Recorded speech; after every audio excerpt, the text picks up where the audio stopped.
All right. All right, once again, I'd like to welcome you to the afternoon session of the 6th National ICT Summit. It's good to see the Honorable Minister still here. Came back quite early from lunch as well, but everybody else, yeah. I think some people have left. Looking at the hall, it's looking much different from when we started earlier today. So we're going to try and do the same thing. Please move a little bit more to the front as we start with a presentation, which is going to be first. And then after that, we're going to have our breakaway sessions. I'm going to explain where the various venues are and what will be happening in those venues. But for now, please help me welcome to the stage Mr. Nico Mwia from the NBC, as he's going to be presenting the role of the broadcaster within the OTT environment, the case of NBC. Please give him a round of applause.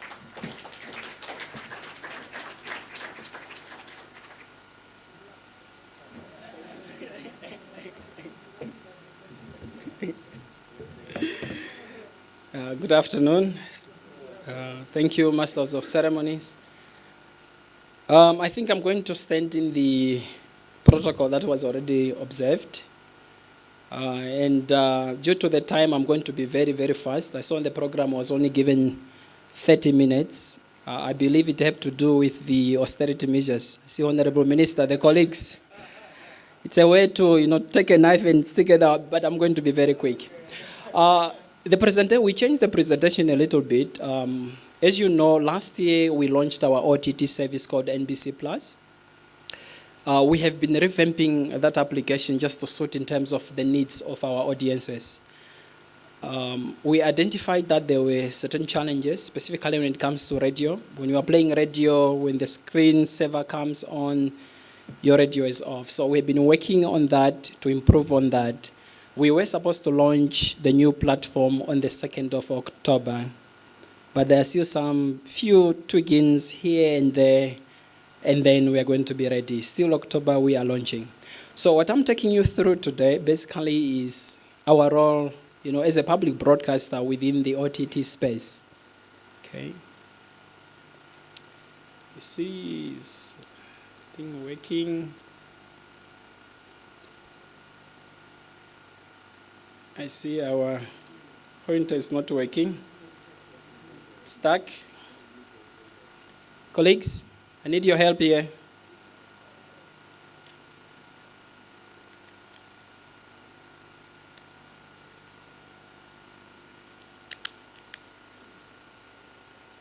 There we go. See, the beam is on, but okay. Few seconds, then we'll start. Maybe you have questions for NBC? I'm kidding. There we go, okay.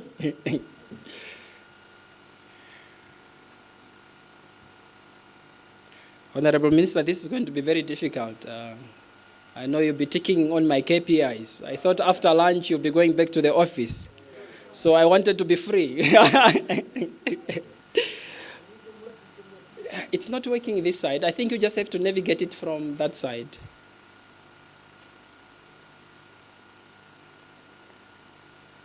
I'll be giving you the cues from that side, and then we take it from there. Is it okay?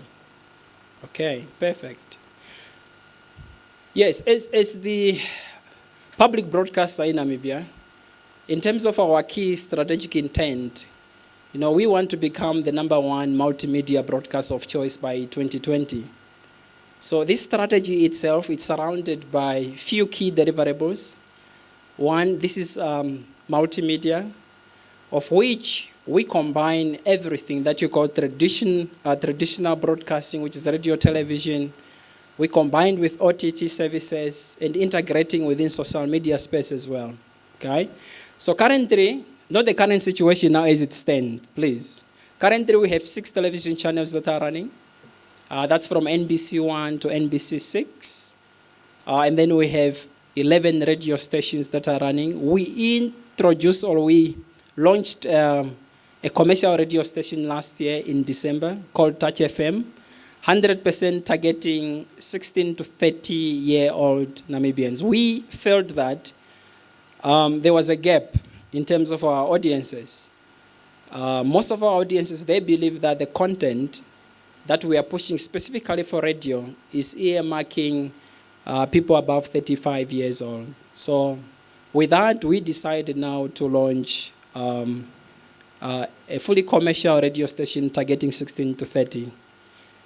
I'm going to try to be very quick. This is just a brief summary in terms of where we are coming from. Remember in 1979 when NBC was founded, it was called SWABC.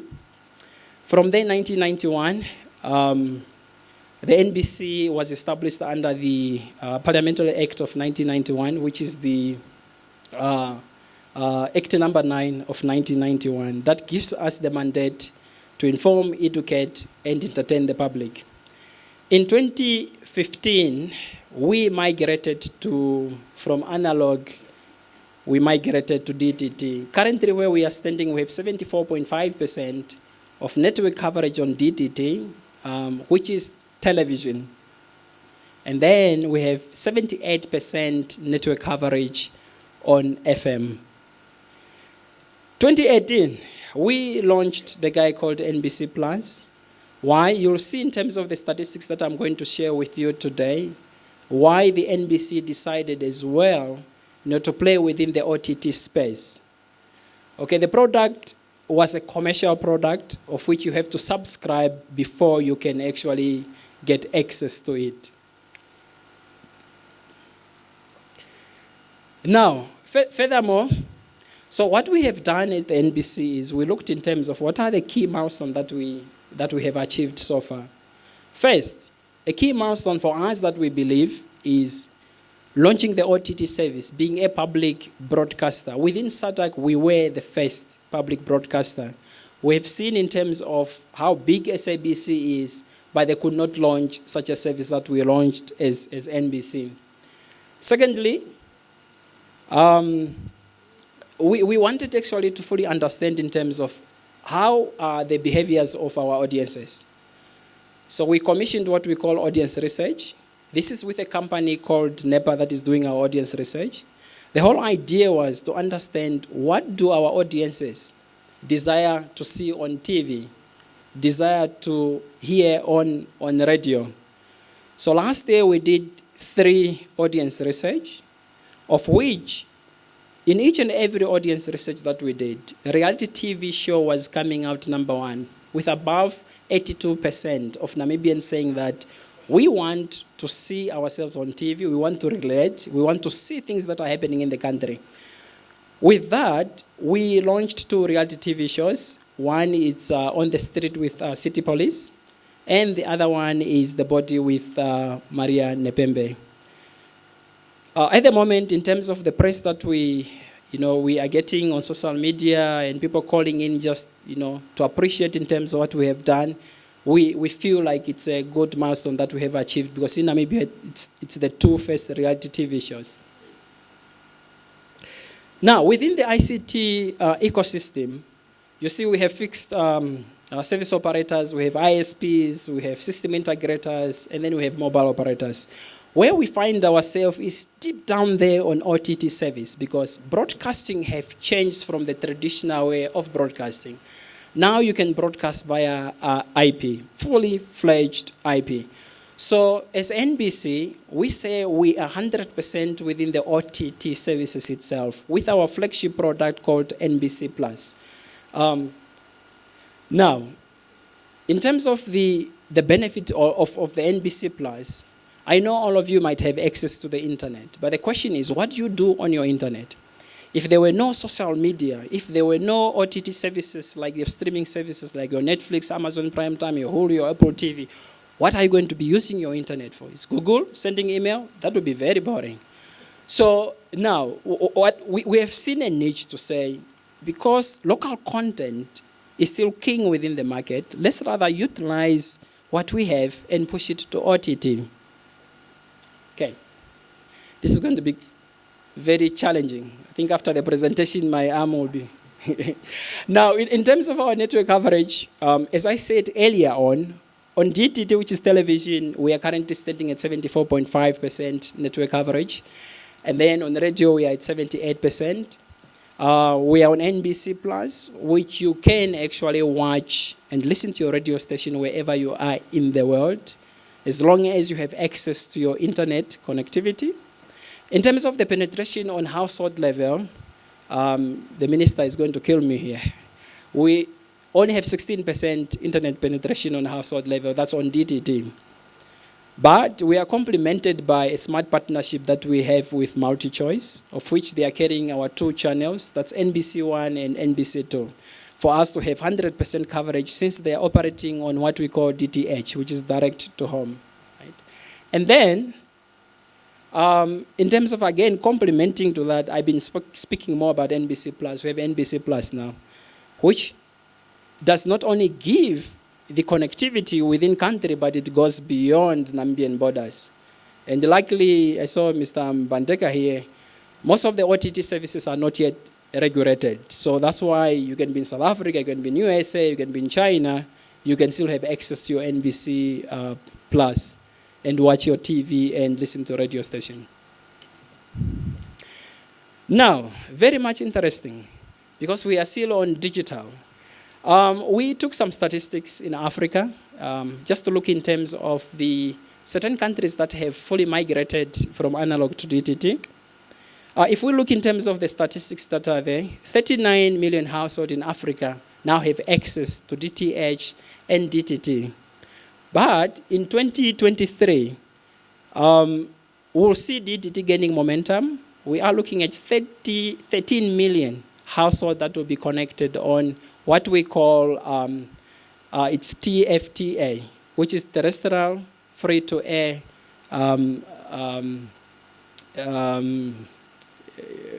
The word is gone. Yes, free-to-air. Yeah, there it is, actually. It's FTA. It's free-to-air. So, and within that, 11 million subscribers will be on the pay TV option within that total.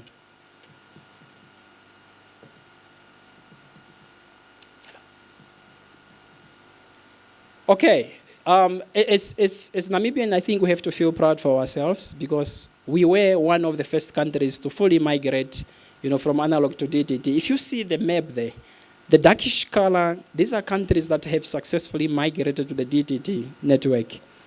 The lighter one, they are still going, like South Africa, our neighbors, they haven't fully migrated to DTT. That process is still ongoing. And the other color, which is more lighter, they haven't even started. Now, I think we are very fortunate as NBC, because our Director General, he is the president of what we call Southern African Broadcasting Association, where we meet with all the broadcasters to fully understand in terms of their challenges. Yes, there are certain commonalities within challenges, which is financing. So we have learned in terms of why they are struggling to fully migrate to DTT. Like our neighbors, Angola, we know the challenges that they are faced now in terms of their DTT migration. Okay, the evolution of TV. This slide actually looks in terms of the access, where the household actually have access to watch TVs. You can see there's OTT, there's IPTV, more of in Europe. South Africa is just a small percentage on IPTV. There's cable.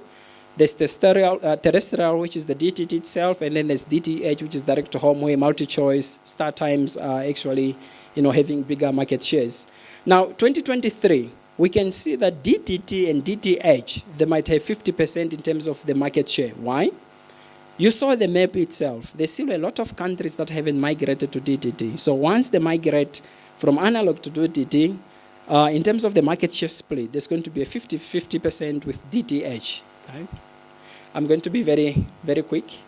On household level, total household, inclusive of households that have DTT, DTH, and beyond, in Africa there are 215 million households, of which 102 million have TVs within their household, and 30 million have pay TV within their household. Now, on pay TV, there are two access there. One is you can do your pay TV via your DTT, and then you can have your pay TV via your DTH. Next. This one basically shows the penetration rate of TVs within Africa. Namibia here, because the numbers that we have, they are insignificant. It's not part of the slide. But if you look at Nigeria, it's the one that is having a highest penetration rate. It stands at 21 million in terms of the penetration rate of TV within their country. South Africa is hovering between 12 to 13 million. Namibia, because of our numbers, we have 570 something households. We are not even featured there on the slide. Now, the pay TV market by technology. Here if you see DTH, because DTH, maybe I did not say it from the beginning, it's direct to home, it's via satellite. Now, if you have access to satellite, it covers almost above 100% of the Namibian geographical area. So you can provide your services to all the Namibians, provided that the household have access to the grid, which is power. Second, they have access to electricity, or they can use solar if they found themselves, far away from electricity. And lastly, they need to have a dish to receive that signal. So that's DTH. We can see from 2017 it had the highest market share. That was very quick. And 2018 as well still have of which they have more than 60% market share within that space. On subscription level, we can see StarTimes is growing because they're in Zambia, they're in Kenya, they're in Nigeria. So they are pushing these guys as well, just to subscribe more clients. So we can see on the subscription level, StarTimes is growing as well. Okay. Now, this is very much interesting. I think we've been talking about it more, DTT and DTH. We can see on DTT, there's 49%. Go back, please.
Yeah, that's how we are leveraging now.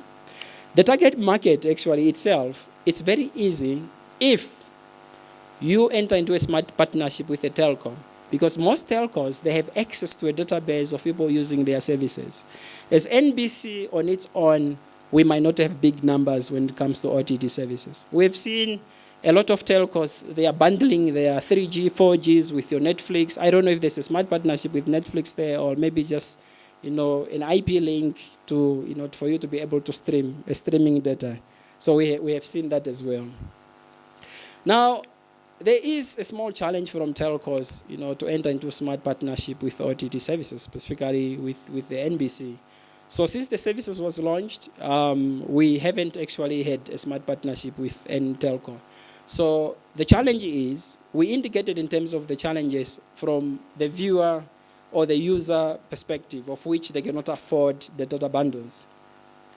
Lastly, that was fast. There was even the last line there, but it's okay, we can continue. So here we wanted actually to show you in terms of who actually owns the market share within the OTT space. YouTube globally has 192 million subscribers. They are followed by Netflix, that is having 147.5 million subscribers. And then in the third place, we have Amazon Prime Time. They are standing at 55 million subscribers. We saw this year that Apple as well decided to enter into this market, because before, Apple itself was riding on other content providers, of which the model was very expensive for you even to rent a movie, or to buy a movie with your Apple TV or with your Apple devices. So we have seen they've announced that they're going to have their own called Apple TV Plus. Okay. Next slide. In Namibia, these are the current OTT services that you find. I know NBC is not there at the moment. The first one is TV2 Africa. It's an OTT service that is currently running in Namibia, where they have radio stations, the private radio stations, and then they have private television station. Mostly the application itself, it's more loaded with advertisement. And then we have the leader within the space, following YouTube, which is Netflix. And then we have Amazon Prime Time. And then we have your DSTV now. We have YouTube. And what is most amazingly is Facebook. Because the formula they are using is great. Now you'll find pirated movies that are running for the whole entire duration of the movie on Facebook. So they found a model that is working right for them, because now it's like a convergence system. They just want you to remain within that space. They don't want you to go out. But it's people like us who post such movies on the, on the platform. Next. With the NBC Plus, yes, as indicated earlier on, we are still under construction. We are hoping to launch still in October. What we have done is we have created what we call a temporary link, of which all our subscribers, they have access to that link. They can watch. There are 6 television channels, but not in the current situation. It's only 2 television channels broadcasting from 7 in the morning until 9 o'clock in the evening. Okay? So the new platform itself that is coming is going to have TV and radio. What we want to do for the local subscriber is, when you just register within the platform, we want to give you access to free radio. We don't want you to pay for radio. But when you go to the TV side of things, yes, you have to pay a subscription. We are working on the new pricing model. It's going to be very cheaper compared to what we launched last year. Now, the app itself, it's 100% a commercial app, because we are tasked by our minister, to look at new revenue streams. So as NBC, even if you read, bad comments on social media, in-house we are really trying very hard, to make revenue for the institution. Lastly, as indicated, we are looking, if not next week, the week after, to have a soft launch of the NBC Plus, still in October. I believe this is there we go. Hey, this is end of transmission. Thank you very much.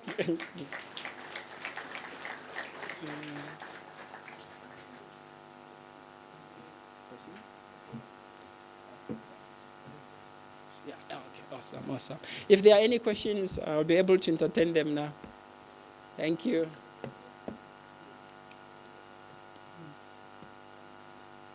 Okay.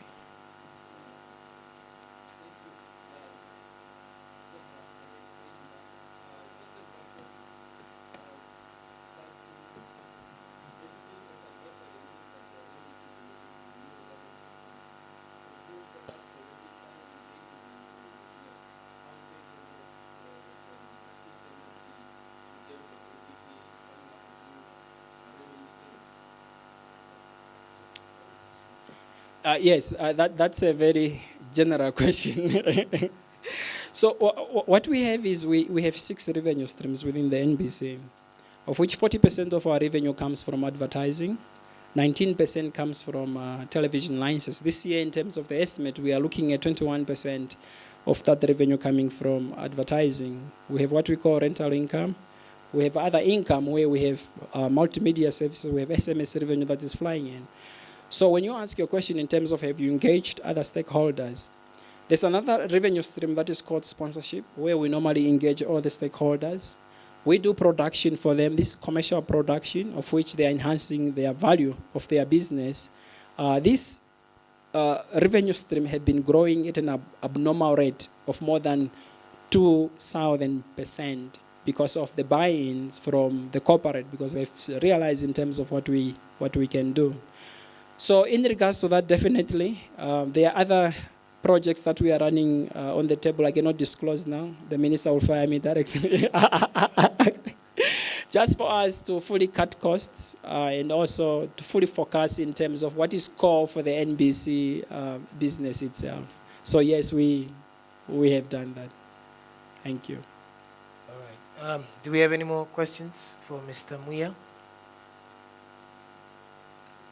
Oh.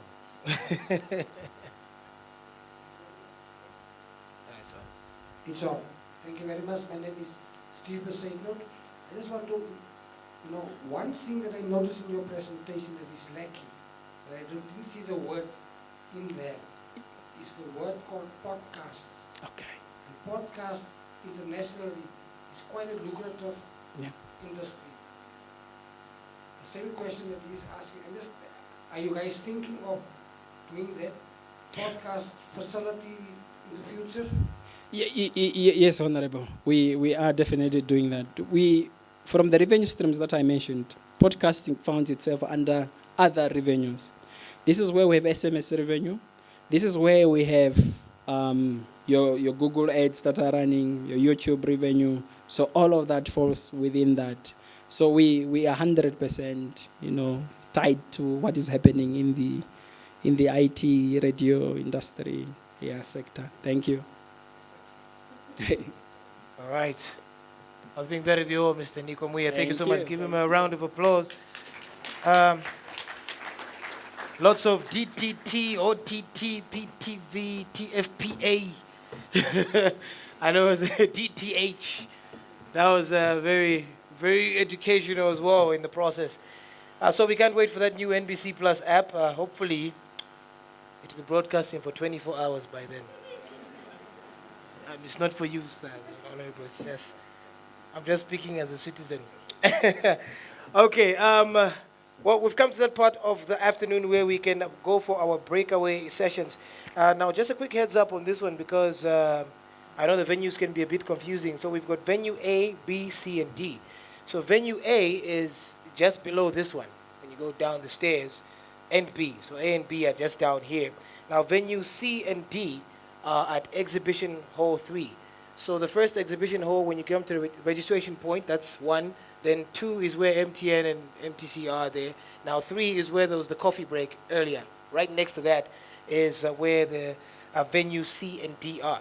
Now listen closely so you can find a topic that is more relevant or interesting to you. So in venue A, we're going to have AVM with the topic Future on How Home Networks, or Future Now on Home Networks rather. And that will be presented by Klaus von Kries. And then in venue B, we're going to have MTN with the topic Security as a Service, or SaaS, an affordable approach to cybersecurity. That one will be presented by Franco Venter. And then venue C You can join Mr. Roger Hetse from MultiChoice Namibia, who will be talking about embracing digital transformation. So that's venue C at Exhibition Hall 3. And then finally, in venue D, is the Roads Authority with the topic Intelligent Transport System for Namibia, which will be presented by Ambamu Teklu. So please, we only have about 20 to 30 minutes, and then we meet back here for the final presentations for the day. Please don't take too long, especially the people who are presenting the topics. We'll see you very soon. Thank you.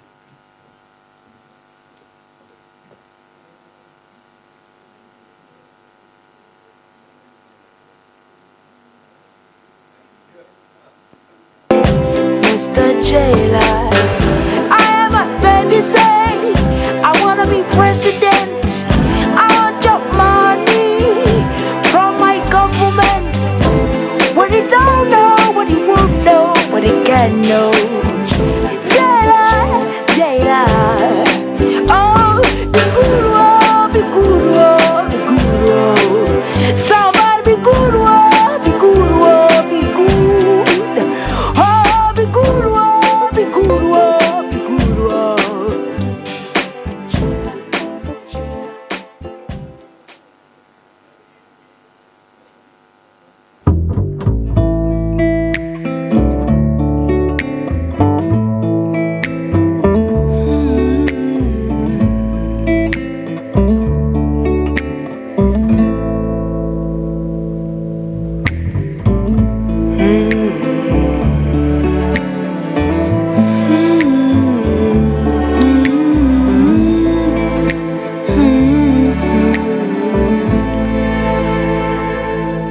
Away, you polo loca, da fiwa oka, hipyo balo jamo, anti, don't pele itosi, hoa wale hi, ati ojo meta dabo.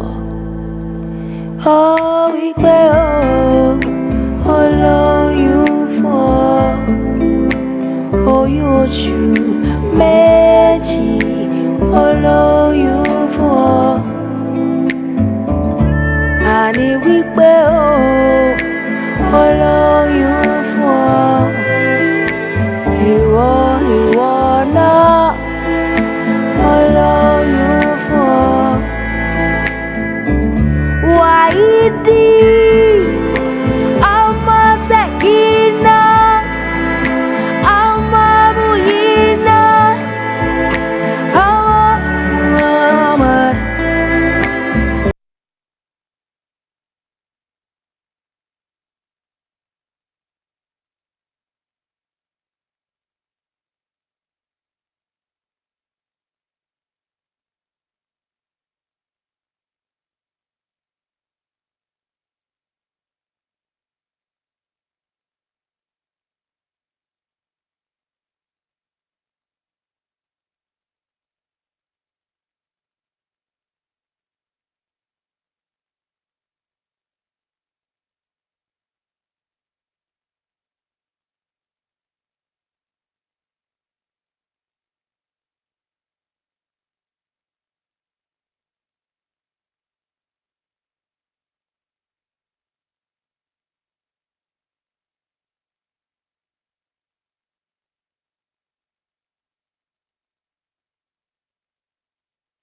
intersection of everything era, the roadmap towards the fourth industrial revolution.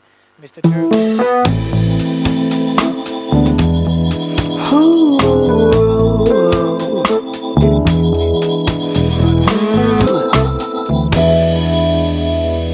Peace for the people who are God. Yekba for the ones not yet born. Oh, for the people who are yay, for the people. Peace Now just see from my audience. for the people who are gone. Yekba for the ones not yet born. Laptop. Whoa, for the people who are yay, for the people. There we go. When you buy a new laptop, what is the most important thing? Now please, I'm going to separate you into two categories. Do you consider the hard drive space and memory or not? So can the people which do that please stand up? So all of you are below 20 years of age, because if you look at teenagers, they don't give a hoot about that, because they don't care where the data is stored. They're cloud children. The rest of us, still in the old ages, because the bigger hard drives, and I can save all my stuff locally. Now, this afternoon, I'm speaking on behalf of Telecom Namibia by invitation, and I'm going to take you on a journey. And yes, I'll try and make the journey very quickly. But that means you'll need to focus quite intensely. And for the purpose of that, and because we're going to run very fast, and because you'll see on my slide deck that I'm doing a presentation by a doctor, a consultant. However, what I'm going to do this afternoon is I'm going to take this very intense, awesome topic and bring it to Africa and actually unpack it for you in a simple way. So, for the purpose of that, I think we need to dress down and actually get down and actually do this. Now, where's that nice clicker of yours? Can I get that back? Now, while we wait for all the controls, can I ask somebody from the audience to tell me what is the fourth industrial revolution? Randomly. You, sir. Any idea? Nothing. Can anybody help me? What is it? Internet of Things. Hold on to that thought. Now, if we can move forward. It's not doing it. Okay. Firstly, a little bit about Bell Labs, who are the very intelligent people that look into glass bowls and take lots of data and come up with strategies and all these things which the world then follows. Now that is a part of us as Nokia as a company, and they sit primarily in the US, but they spread across the world. And I just want to give you a quick insight in terms of where, what or how and where they actually come from. Now, on the one side, they spread into 3 areas. And the first area is, yes, they help Nokia and other companies to look sort of 10 years in advance. Secondly, they are guys that invent. They sit in this big building and they come up with new things. And I'll show you some of those new things just now. And lastly, also they enable industries.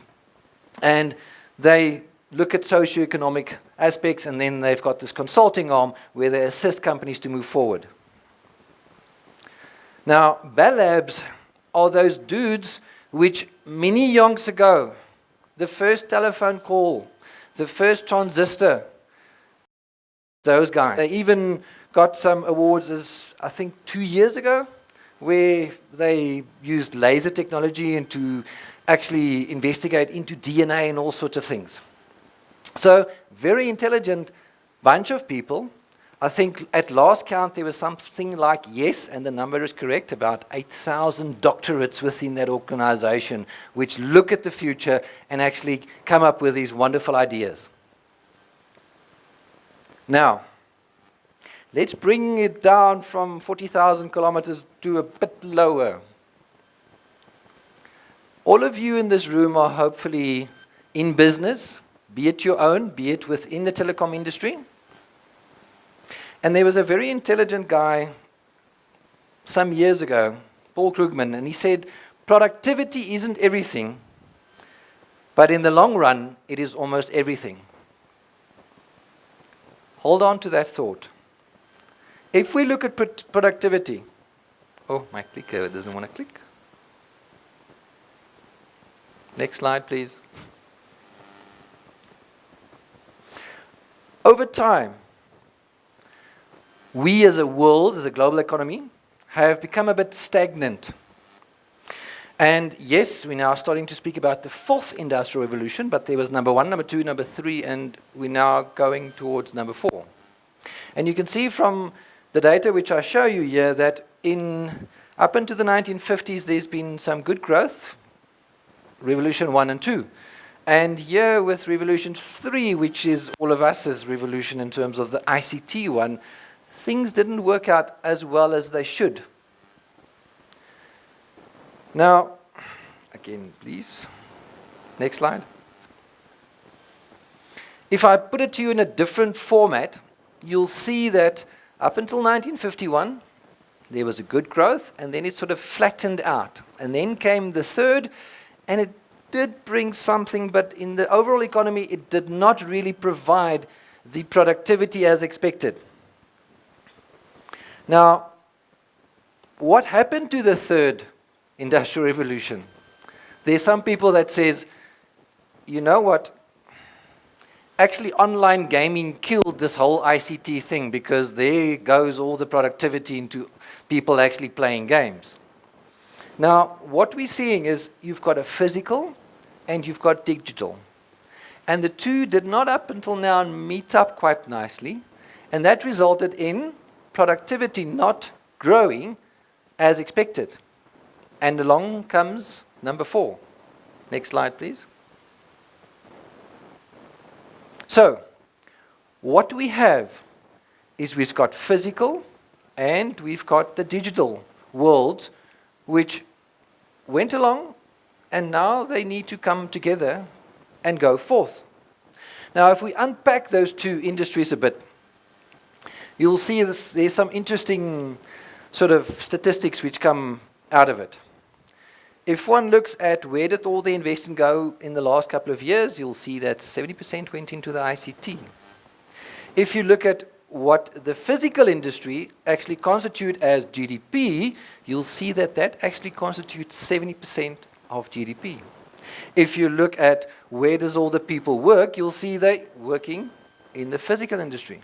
So we'll see that the physical industry is an important industry, and the ICT or the technology and physical did not come together to provide that growth. Next slide, please. So, the principle of the fourth industrial revolution and the combining of these two worlds almost is where future value will be created.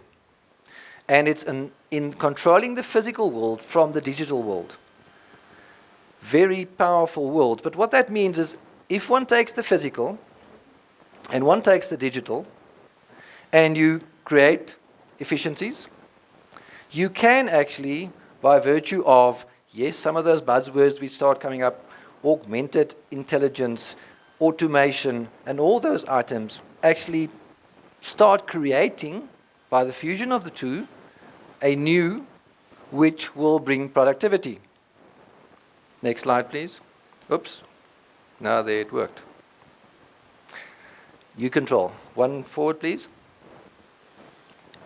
So, if one start applying that in terms of a projected future, you'll see that, yes, from the remote patient monitoring and electric automotive vehicles and all those nice things, through to renewable energies, smart meters, etc., and the industrial side of things, there is actually a diffusion of innovation across the various networks.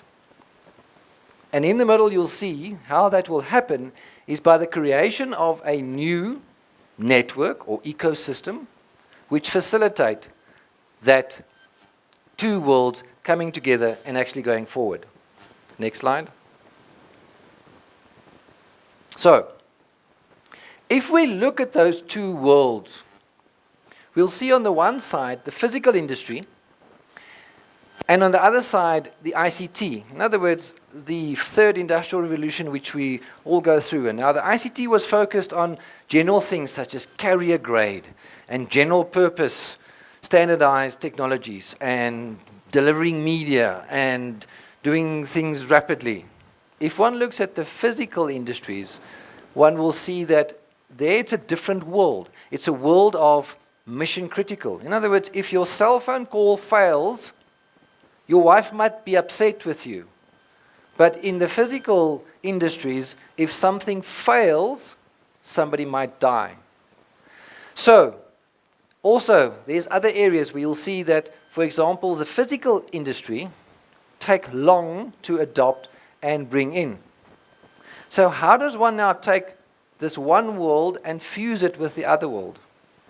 Next slide.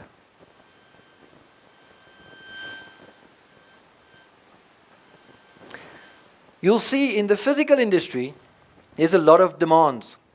And you'll see that some of the industries is already starting to be unpacked in terms of this slide, where if you look at what the physical industry requires, it's, for example, remote control or the control of hazards or smart city, which you need to enable certain products, or VR, AR, or indoor and outdoor mobility and robotics and all those things. So this requirement of the physical industry is a very specific, specialized one, which we can fulfill by virtue of the technologies. Next.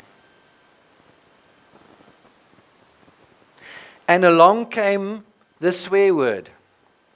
And the swear word is 5G. And we say, hell yeah, there is the savior of everything. And this will actually bring the physical and the technology worlds easily together, no problem. Let's unpack what 5G brings. And I think we can unpack it into, breaking it up into 5G. It brings 3 items. The first is capacity. And yes, the first thing which comes to mind to most users is more speed, faster. I can get my video now in 2 seconds if I have adequate spectrum. But there's a second critical dimension which you'll now see starts aligning with what the physical world wants. And the second one is reliability. Because remember what I said earlier on, in the technology world, we were thinking about 99.9. If I need to do mission critical networks where people can die, I now need reliability of 99.69 possibly, or 79s. 5G does bring that to the party in terms of its ability to provide that. And the last one, which 5G brings over time to this party, is latency. Because for some applications and for some requirements, it's okay if there's a delay. However, if your car's driving down the highway or there's a drill in the ground which is drilling into the ground, when you tell it to stop, it must stop now. So in the techno industries before, it was okay to have a 10 millisecond or whatever delay. But when you're doing a critical operation, the moment you want that knife to stop and you're doing the knife stop here and that needs to happen 1,000 kilometers away, it needs to happen now. Otherwise you might cut something open, which doesn't need to go open. So remember 5G, 3 areas where that value lies. Next slide, please.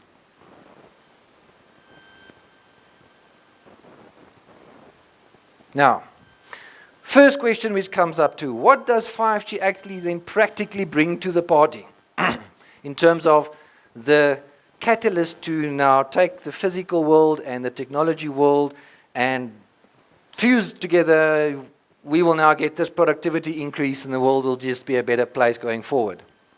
One of the simplistic items which 5G brings is the ability to take the same transport mechanism and slice it so that I don't need different means of transport for doing different things. I can use one means of transport, I can slice it up, and I can do a variety of functions.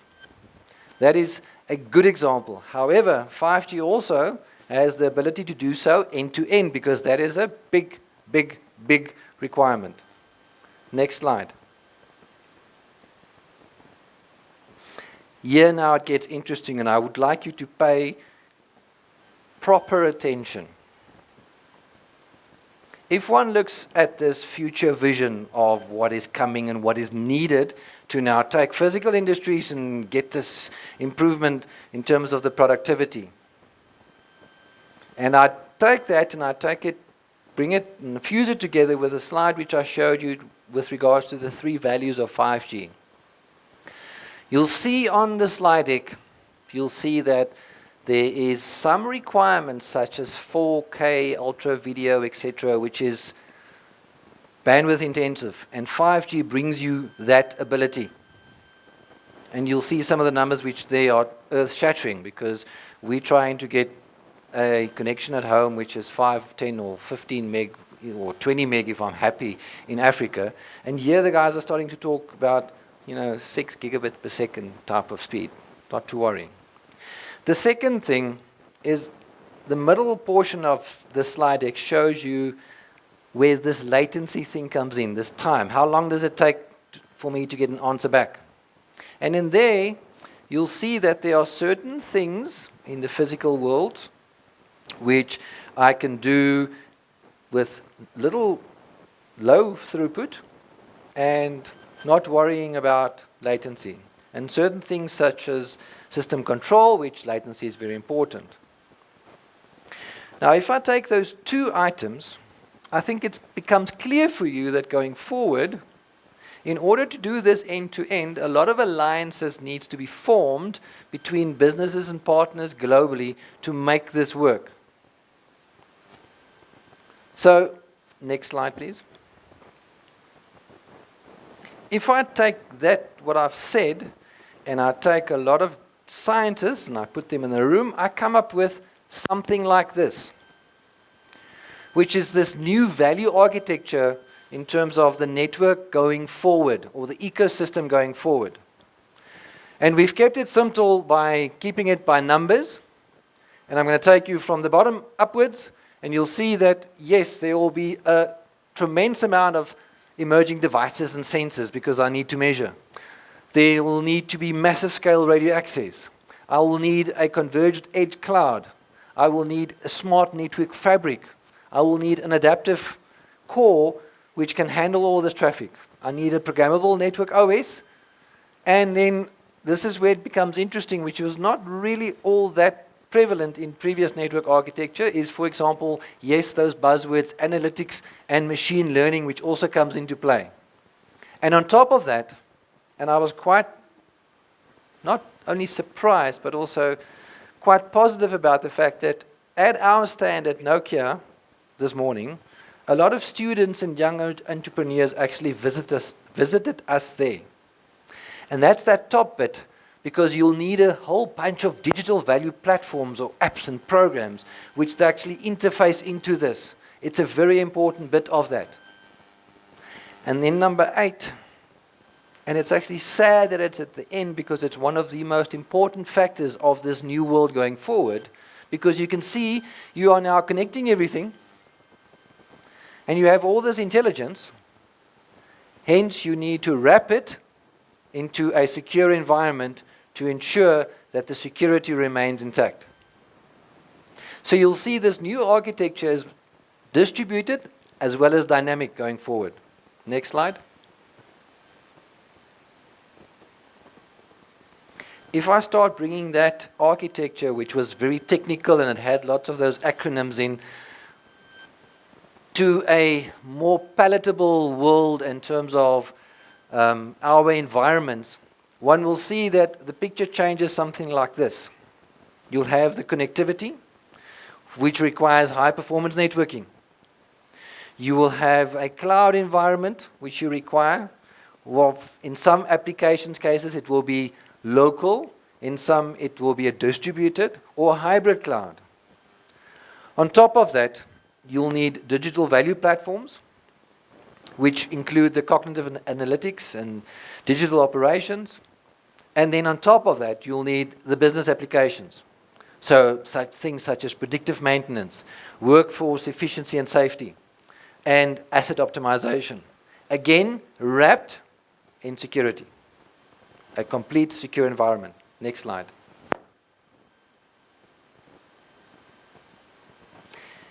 If I now bring this and I take it and I say, okay, so but how do I create enterprise value through this automation and this horrible, seemingly complex network of the world going forward?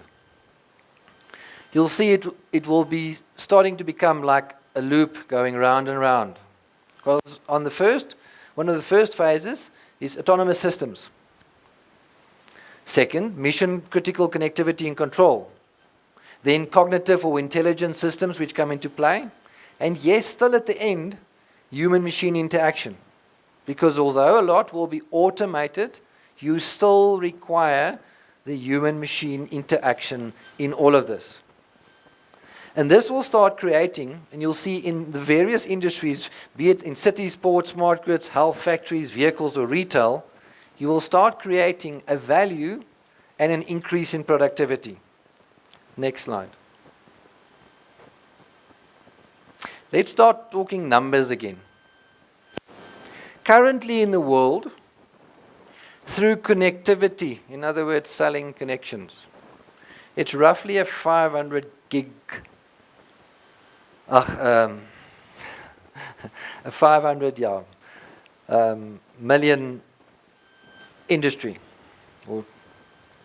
If I look going forward, in terms of these new things which are starting to happen and the new abilities which is becoming available, it is envisaged by the people that have crunched some of the numbers that it will now go up to a $2 trillion market.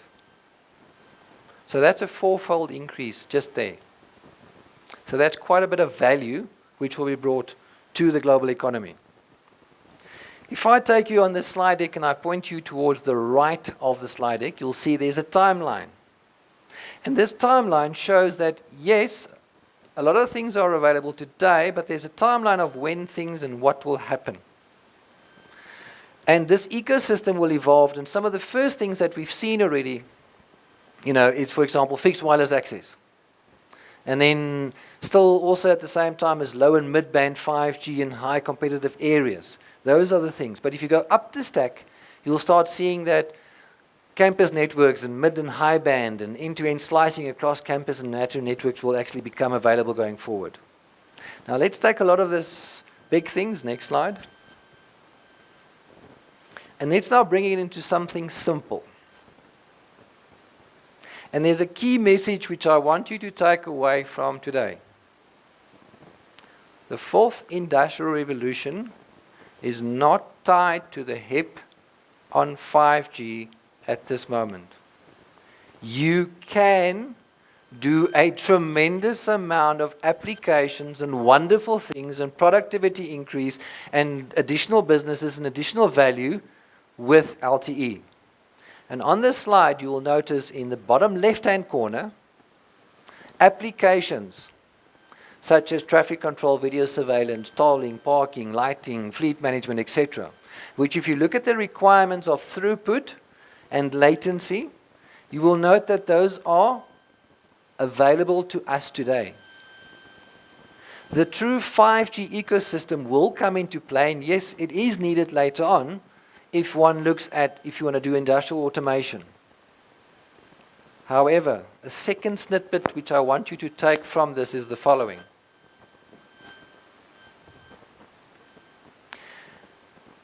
Currently, and let's all be frank, I read the paper which is issued at this event, And one of the things which the government very proudly pronounces, and I support them fully, is, I think, a figure of 90% of population coverage. This new automation and this new revolution is not necessarily a global coverage aspect. It is a microeconomy where in a lot of cases you will be servicing small areas. So I don't need 5G coverage across the country.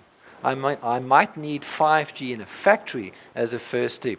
And I can achieve, by doing that, also the impact on automation and other aspects. Next slide.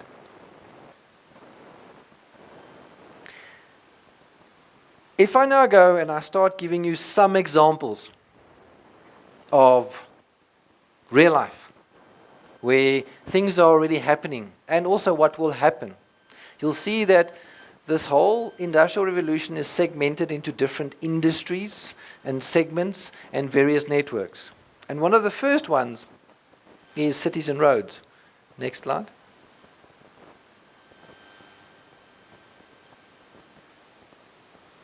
Now, can somebody help me out here? And with more vigor. When was the first time somebody said, we are going to build a smart city? Hell no. 1924, in America, they had traffic lights, as they call them, or robots, like a lot of Africans refer to them, and specifically in South Africa. And the synchronization of those traffic signals, during that board meeting at that stage, they say, we are building a smart city. So smart city, the principle is not a thing which happened yesterday. It's been talked about in many circles for many years. What we're seeing today is that, yes, globally, there's a lot of standardization and discussions which are ongoing, because we see that smart cities going forward is going to be an interesting one. Because the reality is, and no, if I localize it a bit to Namibia, it's not your biggest problem at this stage. But in the global world, we see all the people moving to cities. You've got these little spaces where people consume 80% of the water, they eat 150% of all the food, and they live in 2 square kilometers. So to make those things more optimal, you need quite a bit of automation and smarter thinking to get them going. But the same principle that applies to there and applies to Namibia and applies to every country in terms of a city becoming more smarter goes along the lines of, number one, sensing. In other words, starting to collect information so that, phase 2, you can actually communicate. And thirdly, possibly intervene. So if I start actually looking at the first sensing phase, we see IoT, big data, analytics, and those type of things coming into play. And where we already see them happening, but currently in a sort of distributed fashion, and we expect them with the standardization going forward that they will become more collective and there will be people following certain standards, is that in terms of the global environment, people need to collaborate so that you start actually bringing everything together. Next slide, please. One of those first things that I mentioned in terms of sensing is video. And what we're already doing today and seeing happening is things such as security, surveillance, and traffic management, and remote monitoring, and business intelligence. Because we have seen, and it's happening, and yes, Nokia is providing a lot of the technology, and so is possible other companies. But if you take a system and you start actually sensing, you can actually find out quite a lot. And you can do simple things such as, if, even in this conference, if we had the system here today, or a system, we could immediately pick up, because if people walk in the wrong direction, where 90% of the people walk in one direction, you will immediately pick up something is wrong. And this has been applied quite successfully already in many other parts of the world. And it's going to be a very important tool going forward, because you can apply it from to identifying where somebody is driving up a one-way street without somebody having to look at the screen, through to, okay, a lot of people moved in this direction all of a sudden. They don't normally do that, so somebody has done something wrong, be it theft, be it somebody being hurt or anything like that. So video is one of the first important sensing tools which we see in smart cities which are being developed. Next slide.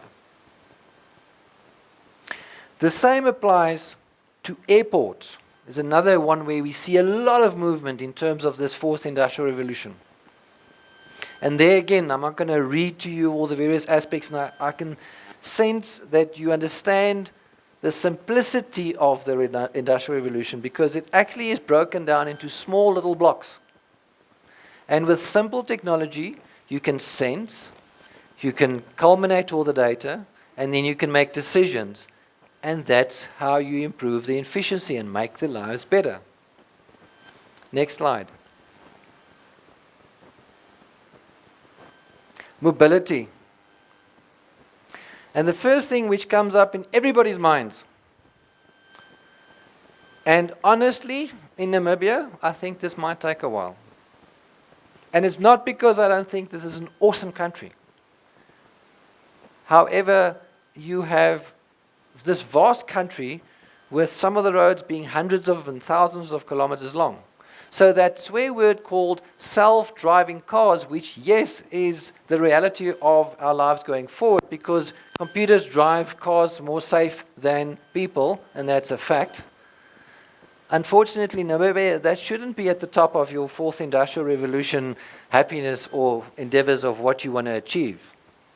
However, infotainment and traffic efficiency should be, because there you can make a big difference even with LTE, and that's where some of the development will be going forward. A simple example, again, all of these things are extremely simple. In Germany, we all know about the autobahns and guys driving at high speed. They started doing simple things such as, if somebody is in the slow lane and there's a guy coming from the back at 300 kilometers an hour, if I let that guy know you shouldn't be doing a lane change at this moment, then I can save his life. So it's those type of things which we see where we can avoid accidents, because the reality is that 50 million people a year get hurt in traffic incidents. 1 million of them die. So you can see the value which simple things will bring to your future going forward. Next slide. Logistics and ports. Again, the same thing apply, and I'm going to rush a bit. Next slide. Now there we also see an interesting ecosystem where you'll recognize some of the names there, where the people and the industries are moving from being traditional players into this new next generation phase, where they're automating and optimizing their environments to improve their efficiencies. Next slide. And there you can break it up into 3 environments, and again, some statistics of what is already seen and what will be going forward. You see ports which can become 10% more efficient, which in smart warehouses, which is localized, you can actually have a 80% reduction in goods to order time. You can have accidents going down by 65%. You'll have your asset tracking going up 15%. So you can see the value by sensing, doing something with that information, and using it then to automate. Next slide, please. If one looks and focuses on a bit of the container and the port environment, you'll see that there's 3 things: container handling, safety, and competition. Next slide. Now, if I look at the value chain and I consider that, you can see that by virtue of this new world, it will then become quite easy and simple to actually improve the items there in that space. Next slide. If I give you some typical examples of things which have already been done, there's a port in Finland where, and it was actually quite simplistic, again, with using video, inspecting automatically all the containers that come in, simple, yet the efficiency and productivity increases is enormous. Next slide. Another one is Hamburg Port, where something similar, and some of these numbers are just staggering. I mean, they discovered that, oh shucks, by 2025 we need to handle 18 million containers a year. And in order to do that, we need to do something different, otherwise we'll not be able to achieve that.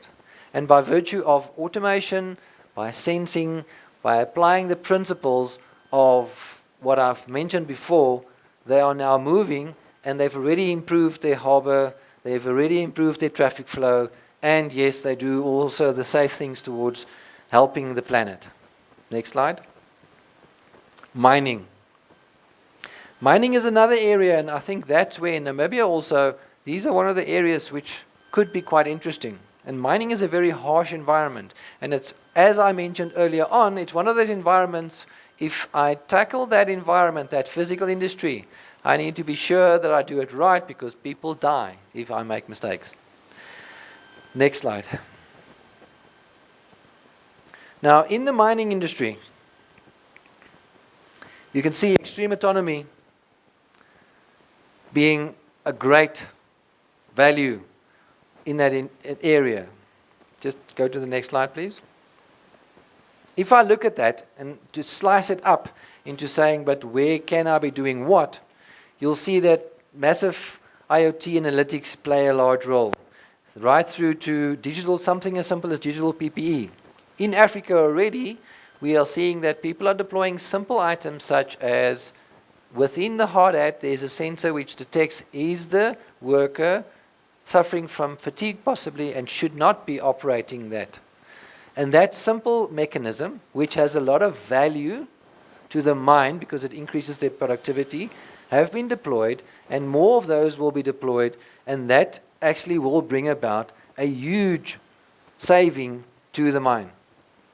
Next slide. So if one again looks at numbers, one looks at globally a $370 billion increase or impact, a 15% increase in productivity, a 25% cost reduction per ton.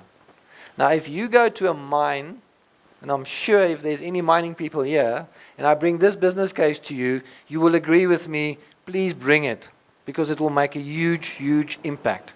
And these are the type of impacts that the fourth industrial revolution, by virtue of using technology smartly, will bring about when we take the technology and we apply it on the physical industries. Next slide. Manufacturing is another one. Next slide.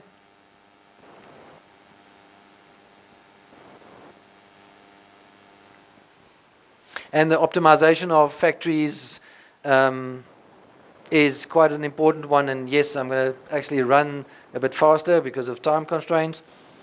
Go to the next slide. Now, famous words, eat your own dog food. And I must say, as Nokia, we are very proud that we actually, the first factory that we automated was our own. And some of the items in there, and please come and discuss it with me afterwards, and I'll show you the details thereof, are absolutely amazing. And the efficiency increases and the failure decreases which have been seen from doing simple things in those factories are really, really, really mind-boggling. Next slide. So if I now start considering this, and I look at the techno industry, and currently the connectivity which I have by major operators such as people sitting in this room, we roughly have about 7 million base stations out there. And if I look and I take that across the various industries which we looked at, and if I look at what I require about a 15 million base stations to start doing some of these, or not to start, to actually do a lot of these things. That will turn around into somewhere between a 3.8 and $11 trillion of economic value of IoT.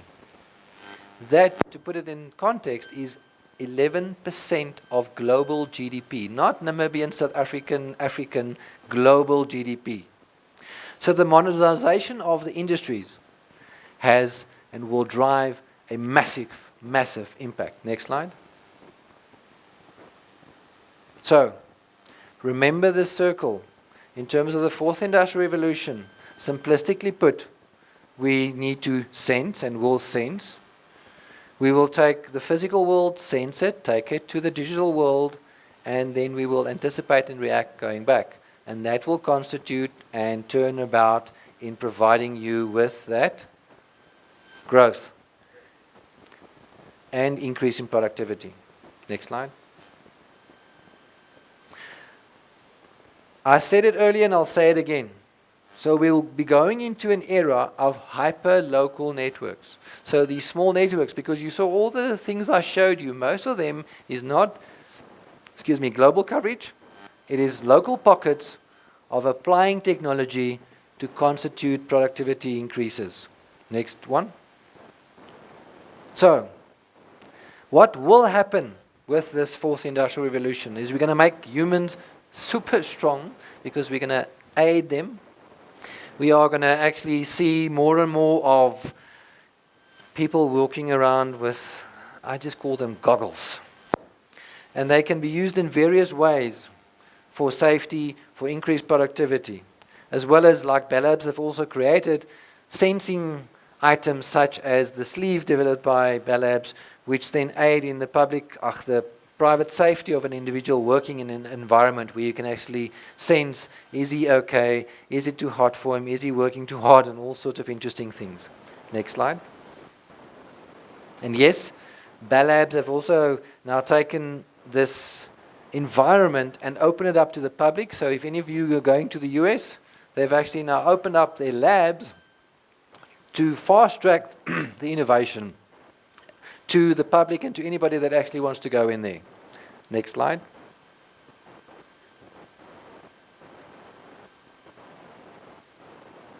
Next. Okay. So, the fourth industrial revolution, if one sums it up, there's a lot of new added value, digital productivity and ecosystems. That new architecture with massive distributed and dynamic, deterministic, will allow us for a new total cost of ownership with automatic end-to-end smart network solutions.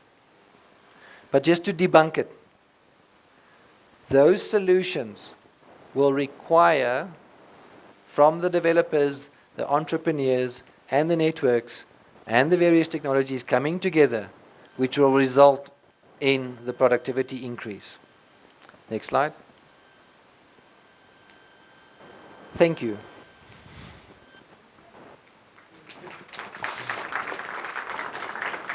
Thank you.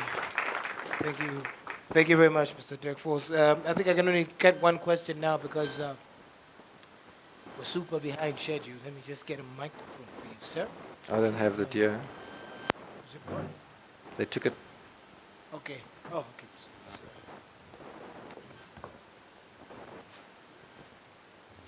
Thank you, sir. That was a very nice presentation. I was just looking at the bill aspect and how the business intelligence aspect, the links to telecommunications service providers in our country. You right, I'm not sure if you were right by saying that we are far away from implementing smart technology in Namibia, but when it comes to the bill solution and telecommunication service providers, the telecoms and the MTCs, is there any collaboration between, say, for example, the bill and what business what collaboration is there in terms of business intelligence between ISPs and the pronounced Bell solution? Okay, in terms of the Bell Labs, I presume you refer to the Bell Labs Future Network of X, which is shown, which then unpacks this whole fourth industrial revolution. And I can safely say, because if I walk over to this side and if I look towards the senior execs of those said companies sitting in the audience today, that there is an existing collaboration, there's existing discussions, which also are going over to practical, and even towards an MTC. A lot of thought is going into it as we speak. And as I said, you can do a lot with what is on the table already. And we would need collaboration, and there will also be now a drive out to the physical industries to go and show them these wares and to develop together with them, because that's important. Because it's specialized things which needs to be done. Develop with the industries, with the aid of also third parties, all these items which will be required. And shortly within Namibia, I'm sure you'll see in the newspaper a couple of items which will or can be connected to 4IR and say, this is a sample or example of fourth industrial revolution happening in this country. And yes, it also does apply. I only covered some of the industries.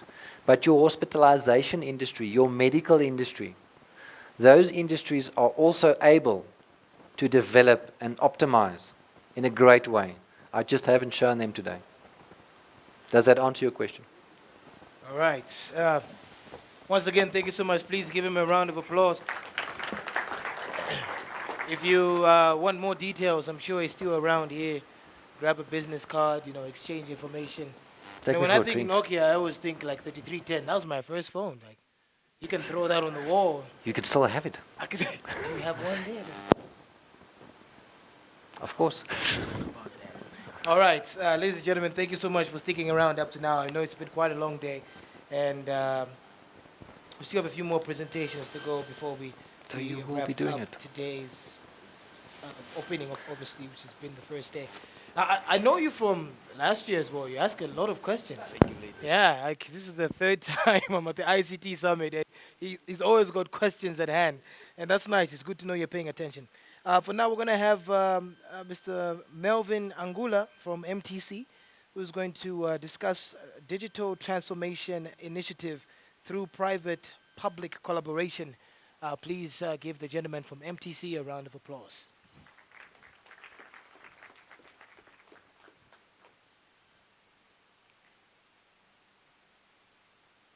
Is Melvin here? Or maybe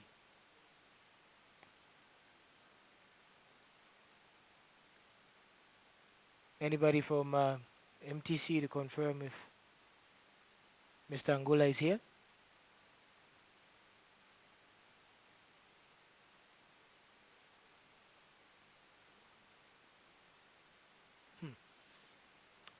Okay.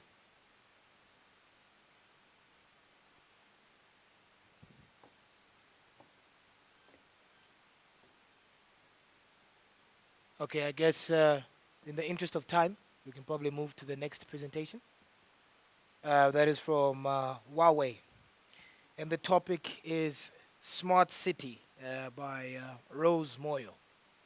I don't know if Rose is here.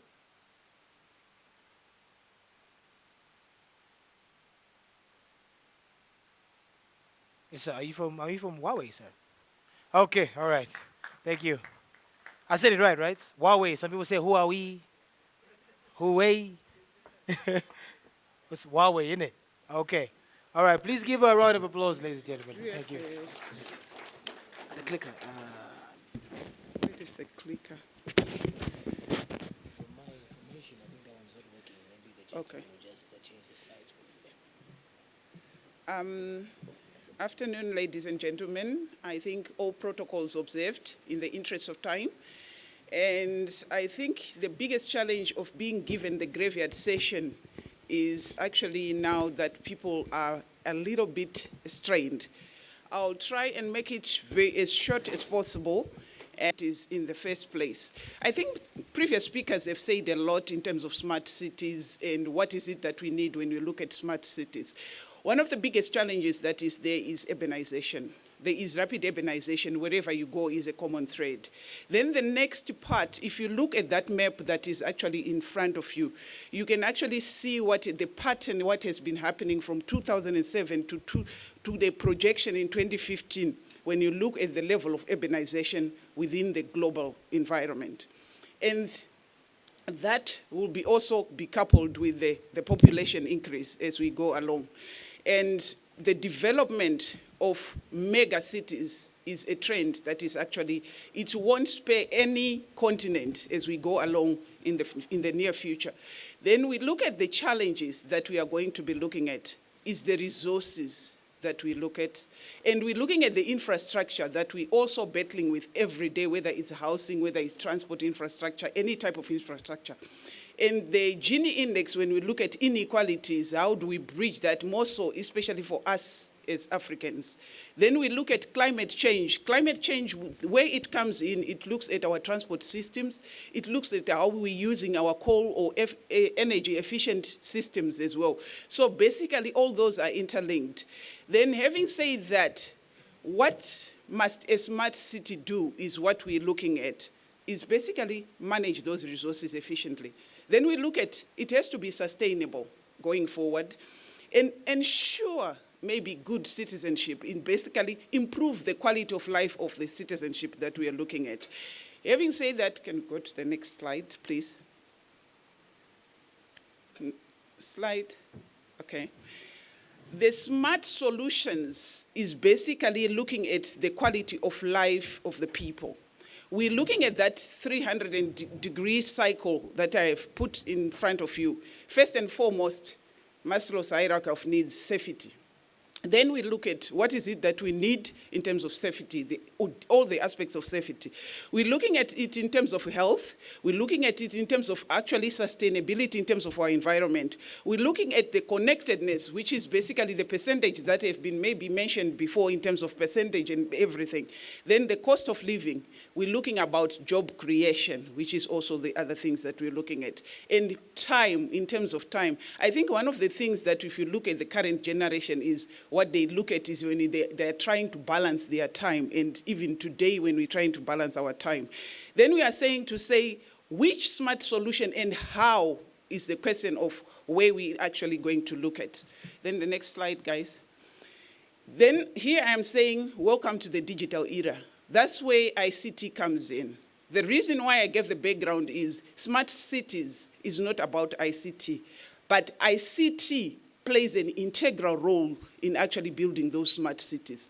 And I always say when I talk to people today, it's more ICT is integrated in our livelihood, just like a thyroid gland in a person. You might not see it or even ever heard of it, but when it stops functioning, the body does not function. That's the value of ICT in every aspect of our life today. So having said that, when we're looking at the digital era, we are looking at an era where everything is sensed. Everything is connected. The previous speaker has talked about that.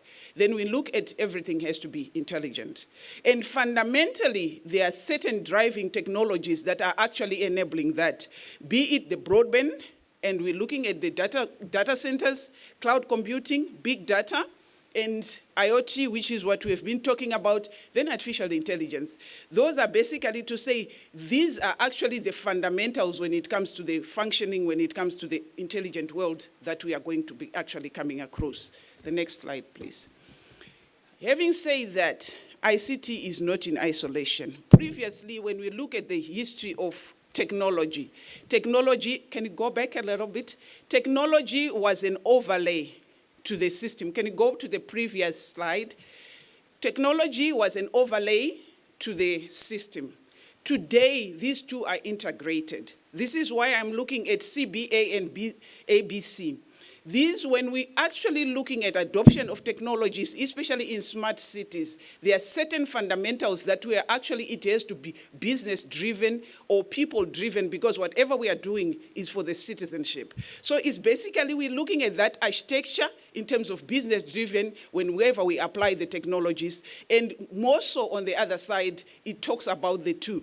Then when I'm talking about the business, driven, I'm not actually just talking about the business architecture as it comes as a business architecture. It also encompasses all the other aspects such as policies, regulations that actually are actually encompassed within that phenomenon. So you'll find those two gears, they are actually interweaved together so that for them, if one is not moving, one will not move, basically. So basically that's what we are looking at. Next slide, please. And you'll find that as you move basically, most importantly, it will be smoothless. What is it that we are looking at in building with ICT? ICT, when we look at smart cities, we are looking at building brain and the nervous system of the city, which is basically what I would say a living organism within a city. You'd find that, we can go ahead, we'll find that there is a lot of movement that will actually be happening. I think most of the items that I'm actually talking about, the previous speakers have already talked about them. When you're looking about building the nervous system of a smart city and everything sensed, everything connected, now putting it from the technology perspective, you can see at the end of the, right at the bottom of my slide, you'd actually see that in most cases you are looking at smart, whether it's smart parking, whether it's basically sensing anything which is the city lifeline. When we talk about the city lifeline, we're looking at your energy, your water, you're looking at your, basically your refuse collection. If you look at that, that needs to be sensed and maybe actually look at how we can actually manage them effectively as we increase in population. Then fundamentally there, we're talking about connectivity. Then the next platform would be actually different platforms. I'll take a pause here and actually let you go through the video, which is actually showing you the city as a nervous system.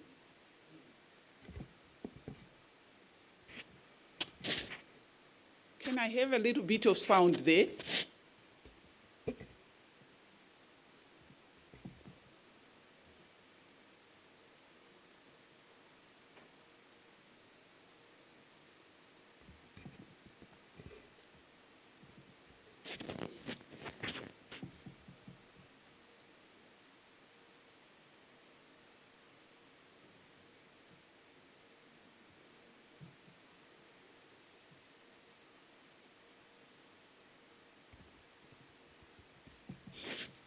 We're failing to have sound.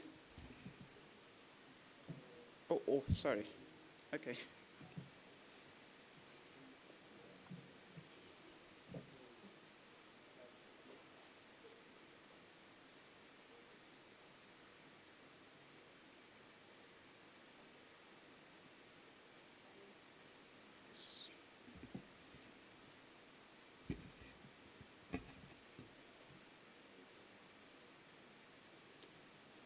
Just to apologize, we couldn't have sound, but to just elaborate what was being illustrated there is why we are looking at building a smart city.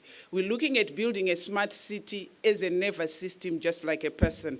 Then this actually talks about the digital twins. I think from the previous speaker, you could see one of the slides, he mentioned about that in terms of the digital twins. We're looking at the brains of the city, which is basically where you are going to be monitoring everything, which becomes the brains really of the city. Then you're looking at the peripherals being the nervous system of the city. And where we sit there, we're looking at all the other digital platforms. Not one technology gives you a smart city. Hence, we talk about platforms more than anything else, because you have to integrate all this technology to actually come up through with a digital platform. So basically, where you're looking at is basically the sensor networks. The sensor networks, that's your IoT networks. The communication networks, we already have them in existence today, most of them. And we are looking at all the other platforms that we will leverage on in order to actually have these applications that would enable us to come out with a smart city. Can I have the next slide, please? And from our perspective, just giving you a view in terms of our experiences, Huawei, having deployed in many of the countries, in many of the cities that we have been deploying, we're looking at the sense, whether it's industrial sensors, devices, and cameras included. Then we're looking at connect, in terms of connectivity, we're looking at wired and wireless, different kind of connectivities. Then we're looking at the cloud. That is a very terrifying, usually, jargon, especially now when it comes to data security. But there is the private cloud and the public cloud. The private cloud, it would actually be developed, for example, for the Namibian government to enable smooth sharing of data across different domains, across different ministries, so that there is no replication. So that's what we're looking at when it comes to that. Then we are actually now looking at how do we look at actually looking at the data integration, service synergies, and agile innovation, which basically gives us all the applications that we can think of in order to improve the livelihood of people, which is what I mentioned earlier on. Whether it's public safety, whether it's smart city applications, which are the other apps that you can actually, whether it's smart campuses that you'll be looking at. And even, I think there was one of the breakaway session that looks at managing intelligent transport systems. So basically what we're looking at is an end-to-end, looking at what is it that you have in existence. That's why we look at converged communication platforms, because you cannot use a technology for one day and dump it because there is 5G coming. We're looking at actually converging those technology, leverage on this technology, and use best case uses of other technology in the domain where they are best used. Then the next slide, please. In terms of working in smart cities, I always say, where I come from, we always say, whenever you want to do something, it's ever like if you have got your lice in your head, you never crush it with one thumb. You need two at least. So it's the same principle we have taken in terms of Huawei, developing an ecosystem. And most of these things, when we are developing an ecosystem, we are looking at how much can we localize as much as possible. Because what a smart city is not homogeneous. Even if it's in the same country, different cities will have different adoptions when it comes to smart cities. So it is important to actually look at how is it that we are going to create an ecosystem of partners so that we can actually now develop the platforms that are actually, they can solve all the issues. Security partners, application partners, even operational partners, even most of the telcos here in Namibia are basically today our partners. Let's go to the next one. And what we have done is, as we are going forward, what is important is the footprint in Africa, much as it's not in Namibia, is the biggest thing that we have done is taking it closer to Namibia, which is Johannesburg, serving the sub-Saharan Africa. The reason why we look at joint innovation and actually looking at that is how do we together look at customization, because already you've got existing systems, whether it's a cicada system from somewhere. We as Huawei, we are not going to focus on that, or ICT is not going to be mainly really looking at basically that sensor. But that sensor needs a pipeline for that information to be transmitted, and it needs to be interpreted by somebody who is actually pairing, or maybe somebody who is actually working on public safety. I'll give an example later on. So basically what we have when we're looking at those joint innovation labs is basically how best can we now say, if you have any system that we need to co-develop, we're looking at co-creation of the solutions as we go forward. So basically that's the most important thing that we have. We are bringing our global experience and maybe looking at how best you guys, you know your environment, we know the challenges in Africa, and how do we develop something that is consumed by us within Africa environment. Next slide, please. I would want to conclude my presentation by just giving you a dashboard of some of the case studies. This is a European city which is in Italy. The reason why I'm actually giving you this is basically to go back to the metrics that we said, what does a smart city do? Why do we need a smart city? And where does ICT come in when it comes to smart city? It actually is integrated within the whole ecosystem. So we're looking at the vision that they had at that time. They are looking at their human capital. They are looking at the local, active local community and the international players. The international players that actually now looking at basically most of the stakeholders who are suppliers, maybe even the vendors of the equipment, to leverage on that to actually come up with smart cities. The human competencies, they did look at something like, what is it that we needed to look our research centers locally? How do we look at our research centers? What is it that we would need to actually empower within that? And this is a typical example of where we participated as Huawei in terms of smart city. Can I have the slides? I can go into details, but I know it's a graveyard session. So you can, I'll be here for the next 3 days for the conference if you have got anything. Then the thing is the sensing and whatever. You look at the IOC, which is the Intelligence Operations Center, which more like converges all the intelligence within the city. There are a lot of technologies behind that. Then we're looking at the cloud data that they used as cloud data. Then they used it IoT. Then they used big data platforms to actually look at what are the critical aspects that they need to actually solve. If you look at it from this slide, you can actually look at their business investment increased by 16%. The road maintenance cost reduced by 20%. And if you look at the municipal cost, if we can reduce it even in Africa by 10%, it will be really significant and be diverted somewhere else. So you find that those metrics maps back to whatever you need to deploy when it comes to ICT infrastructure and building a smart city, and your approach when it comes to building the smart city. Then the next slide, please. And another case studies that I'll give you is Longgang, which is basically in China. One of the things that we trouble in terms of e-government or whatever government services is basically online. I know most cases right now we are still trying a lot in terms of South Africa, but I am still the point of contact from the municipal to the electricity to whatever services that needs to be done. But here, as you can see, the online services to the citizens actually looked at cross-sharing of data, which is secure cross-sharing of data, plus improved by 70%.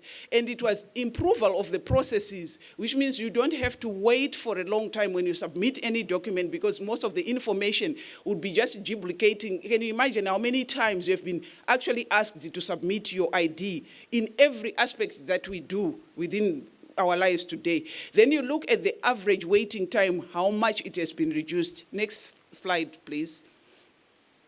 In terms of transportation as an application, the same solution. They looked at the transportation. I think if I can give you a background of that city is, for you to actually have a car, you need to go for an auction to get a license plate first, not because you have the money, just because of traffic congestion. So there is an auction to limit the number of people that needs to be actually be using cars. So how do you manage cars in a city that you are looking at more or less to say the population maybe of maybe a country in Africa would be in one city, to be more conservative, because we're looking at 20 plus or minus 15 to 20 million people within that particular city. Then managing traffic there has been a nightmare, and delays. So now intelligent managing, it shifted from actually now regulating through a traffic light to say you have to wait even if there is nobody else coming, than to actually now sense and maybe ensure that there is smooth moving of traffic. And if you can see the technologies behind it, I would not want to go into the details of the technology because we are a diverse audience, but it is all powered by the technologies behind that I've already talked about. So basically, if you look at it, you can look at it at 17%, 17.7%, and 17.7% of any traffic congestion. If you have been to Egypt, you would understand what I'm talking about. Or maybe if you have been to Kenya, then you would understand what I'm talking about. Then you are looking at all that in terms of optimization and improving and using intelligence analytics in terms of that. Let's look at the next slide. Then public safety. Public safety is where one of the things that we are looking as a sensor basically is basically your video surveillance. CCTV is no longer enough because it's the response integrated with being proactive, whatever is happening. And giving you, for example, South Africa, every filling station has got a CCTV, but most of the hijacking happens where there is a CCTV. The reason is because of that silo operation. So maybe integrating that and making it more intelligent and making it more predictable. For example, a 3-year-old in this city was abducted within less than 18 hours. She was recovered within 1,000 kilometers away. You can now see the essence of application of the big data and integrating when it comes to data center, which is basically what I talked to you about. So if you look at it, the crime efficiency that was reduced it was actually reduced by, decreased by 28%. And if you look at the efficiency, because I think one of the challenges that we have when we look at public safety is the ratio of the policemen vis-a-vis the work that they need to do. Then with the aid of technology, it's not going to definitely replace all of them. With the aid of technology, you'd find that you need less. And if you can improve your efficiency, the police efficiency by 50%, that would be great. Next slide, please. And in the IOC, which is the heart, basically for any decision that you need to make, you need to visualize.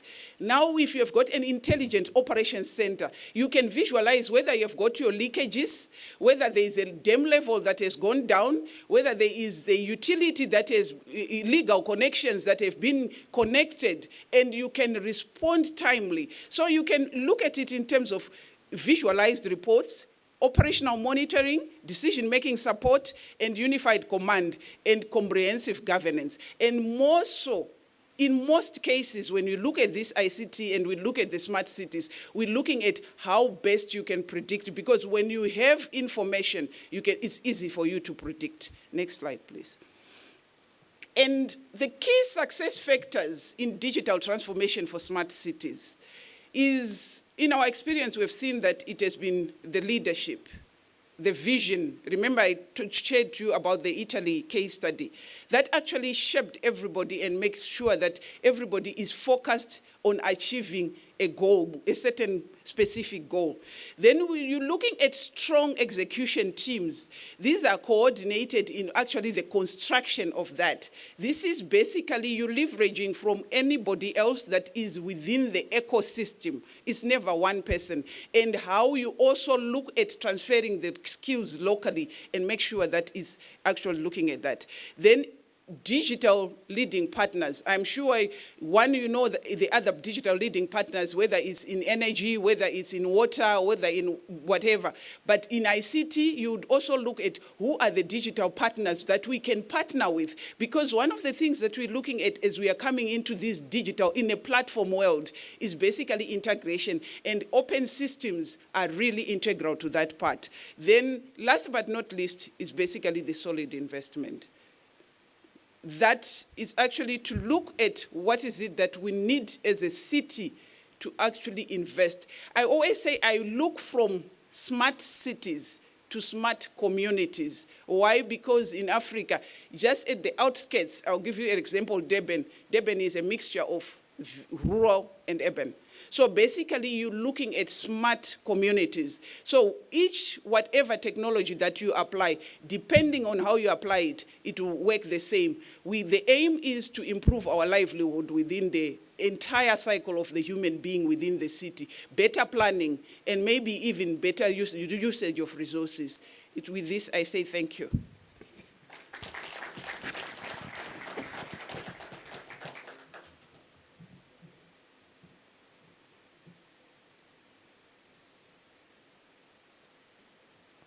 Okay, thank you so much, Ms. Moyo, for speeding past that one. But before you go, I'm sure there are a couple of questions. I think I can only take one in the interest of time. Yeah, only one. No, not you now. Now we got it on. He asks all the questions, but it's only one. Anybody else, if okay. Hey, he's always asking questions. Could I just switch this on for you, sir? Okay, just introduce yourself, sir, and I can ask you a question. Good afternoon. Thank you very much for the insightful presentation. My name is Victor Yufindaka of IT at Namibia. So my question, I was just pondering as you are presenting whether there is any threshold or perhaps a measure where you can say, now this city qualifies to be called a smart city. What would you say, and what level would that be? I'll go back to the definition where I said a smart city is basically looking at how you manage your city in a more efficient way, managing your resources. And if there are metrics that have been there, that have been put in actually looking at the competitiveness in terms of the city, in terms of actually looking at whether it's transport, it encompasses everything. it comes from the settlements, the human settlements within that city, managing of your energy efficiency, whether it's buildings or whatever, managing of the transport within that city. Those are the metrics, and most important for us in most cases, we say we start being safe before you become smart. The reason being, the fundamental blocks, when you look at the ICT, if it's a data center, is the same. The connectivity is the same that is required. So now is the applications that you'll be actually tapping into. So to answer the question, there are maybe best cases that have been measured globally when it comes to smart cities, but it does not apply to actually technology. It applies to the whole way in terms of how do people live and actually now the livelihood of the people in the city. All right, I hope that answers your question, sir. Thank you so much, Ms. Moyo. Please give her a round of applause. That was nice and swift. Okay, we're almost at the end of today's program now. What we were supposed to have also was supposed to have a questionnaire session with some prizes to give away. But looking at the time now, and this being the first day, we can still have that opportunity tomorrow. So for the people that are left, hopefully we will still be the ones that are left tomorrow. Then we can keep the prizes for ourselves, ne? Don't tell the people that have left early. We're going to have one more presentation here by Dynamic, and the topic is the importance of data management in the digital age. And this will be presented by Mr. Nelson Chelos. I hope I said that right. Is Mr. Nelson here? All right, please give him a round of applause, sir.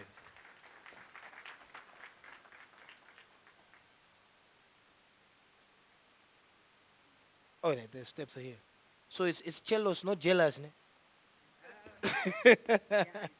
Chelos. Okay. All right. You can just, oh, like a clicker.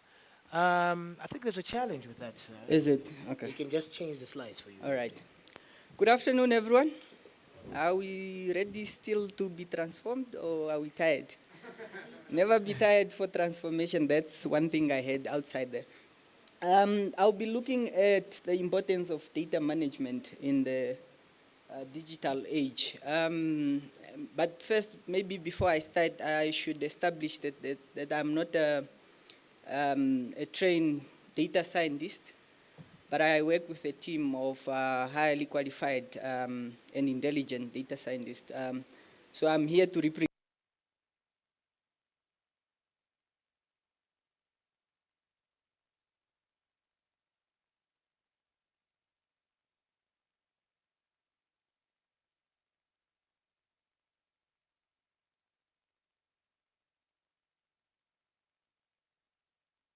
and I think in that way we can use the time that is allocated to me. Thank you very much. Can you please move to the next slide? All right. I wanted to start off with a scenario. So if you look at Microsoft as a business, who is more critical to have there? Is it the founder, Bill Gates, or their whole database and the data management team?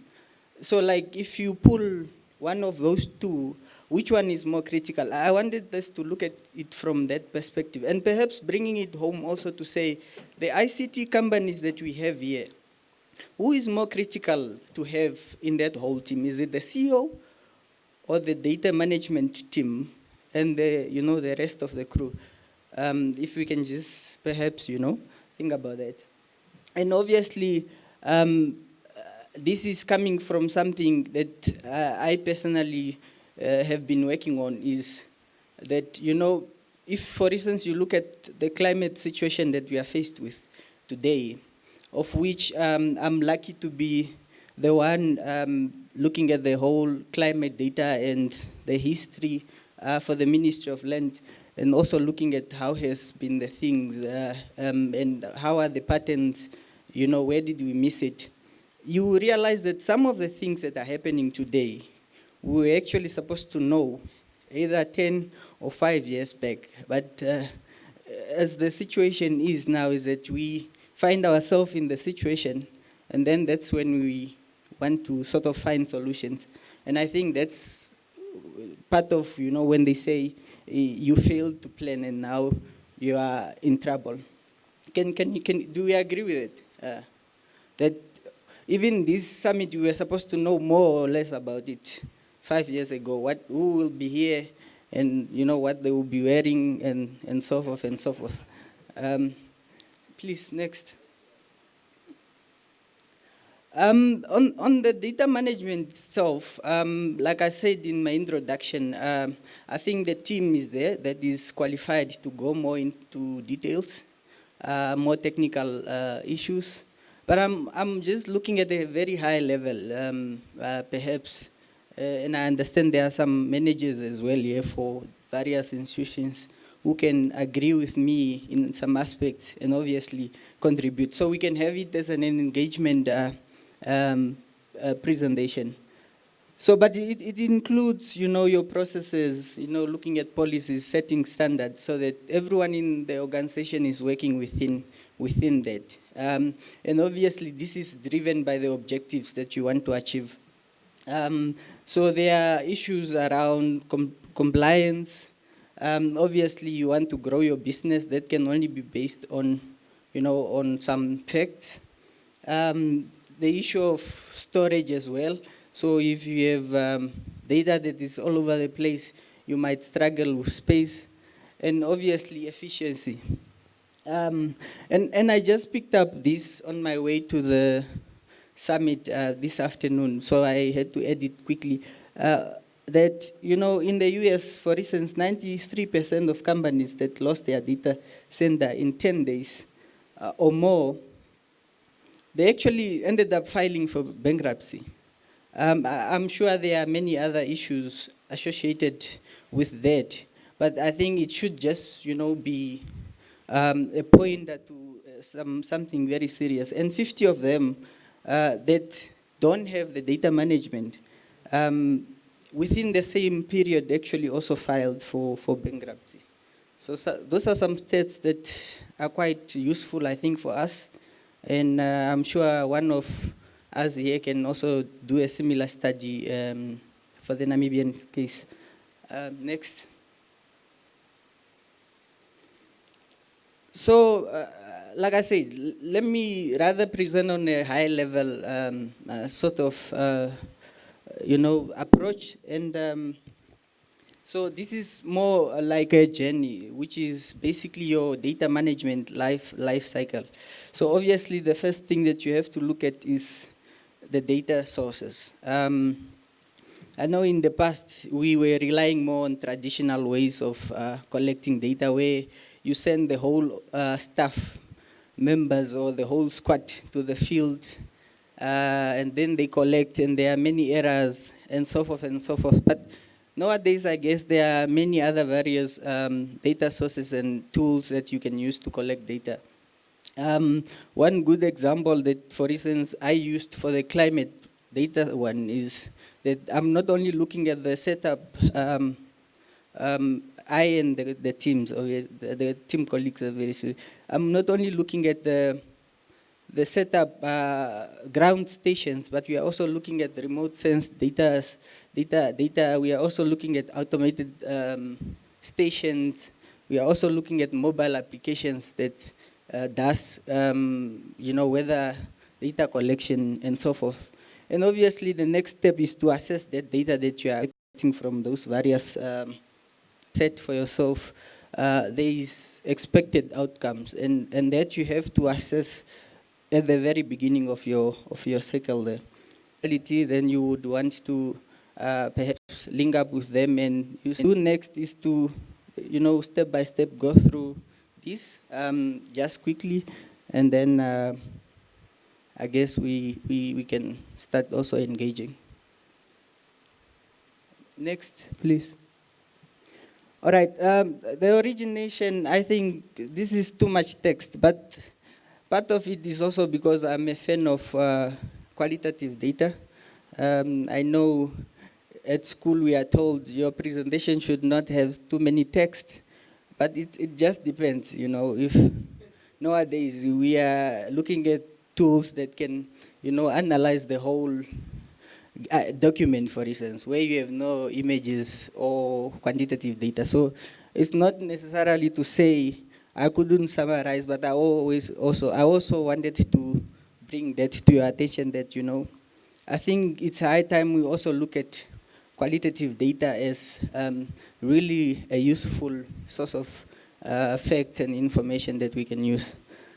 Like I said, there are many modern tools and sources that one can look at. Websites, how many people are visiting your sites, mobile applications, social media, I'm sure we are all aware of that. So please, next. And on the quality issue again, so you are looking at establishing how your data is and whether it will help you to move on to the next step, which is analysis.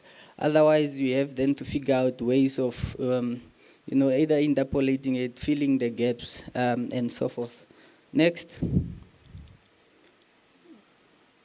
Extraction, there are some tools that I mentioned there. Some of them we use. And obviously, there are some more that obviously various organizations are using. At the end of the day, like I said, what is important is whatever you are using, will it help you to answer the objectives you have set? And, to what extent? I think that's the most important thing. Next. Aggregation, again, like I said, so you want to create a sort of a database where everyone has access, they can pull out or add information, but obviously there you also have to have some security measures so that not everyone can, just do as they please with the data. Next. Analysis, different tools, some are free, some you have to buy. Again, I think specific to what we use, I would still advise that you visit our booth, and there are many other IT companies with various tools. I think collectively as a nation, we shouldn't say I'm better than who. I think we should, in fact, start sharing some of these tools.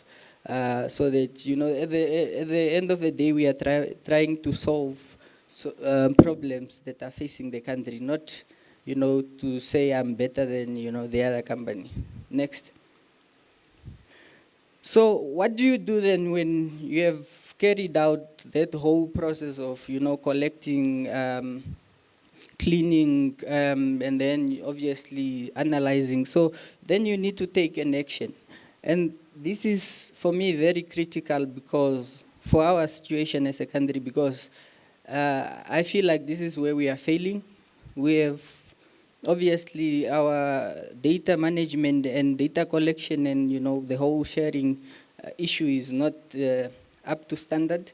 If you look at the global, I think, scale, but I have an issue of, actions, taking actions after we have done all these studies.